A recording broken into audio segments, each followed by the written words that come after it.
পার্বতীপুরে শহীদ জিয়া স্মৃতি ফুটবল টুর্নামেন্টের দ্বিতীয় সেমিফাইনাল খেলা অনুষ্ঠিত।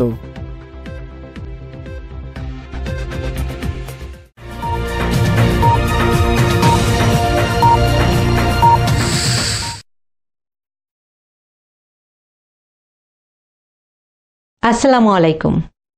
এমকে টেলিভিশনের খেলার সংবাদে আপনাদের সবাইকে আমন্ত্রণ জানাচ্ছি আমি শারমিন মিনা। স্পোর্টস জোনের সৌজন্যে এখন দেখবেন বিস্তারিত। দিনাজপুরের পার্বতীপুরে বিলাইচন্ডী ইয়ং সোসাইটি আয়োজিত মনপুরা মাঠে আজ শুক্রবার 31 জানুয়ারি অনুষ্ঠিত শহীদ জিয়া স্মৃতি গোল্ড কাপ ফুটবল টুর্নামেন্টের অষ্টম আসরের দ্বিতীয় সেমিফাইনালে সিরাজগঞ্জ সবুজ সংঘকে ট্রাইভেকারে 6-5 গোলের ব্যবধানে হারিয়ে নীলফামারী ফুটবল কোচিং একাডেমি বিজয়ী হয়।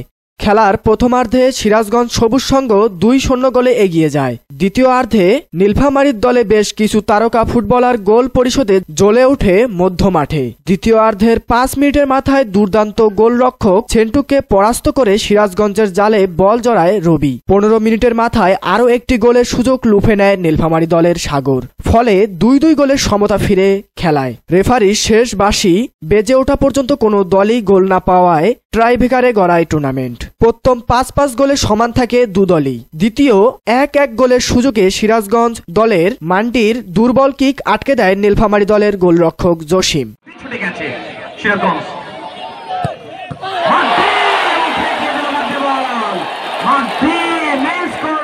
শেষ বলের সুযোগ কাজে লাগিয়ে পলাশ সিরাজগঞ্জের জালে বল জড়ালে বিজয় নিশ্চিত হয় নীলফামারী ফুটবল কোচিং একাডেমির।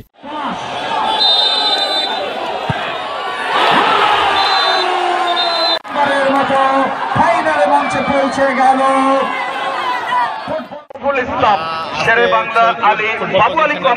আপনাদের সবাইকে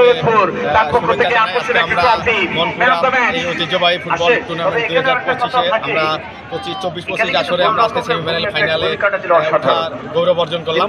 আর আগামী ফাইনালে তো অবশ্যই আমাদের চ্যাম্পিয়ন হওয়ার লক্ষ্য থাকবে।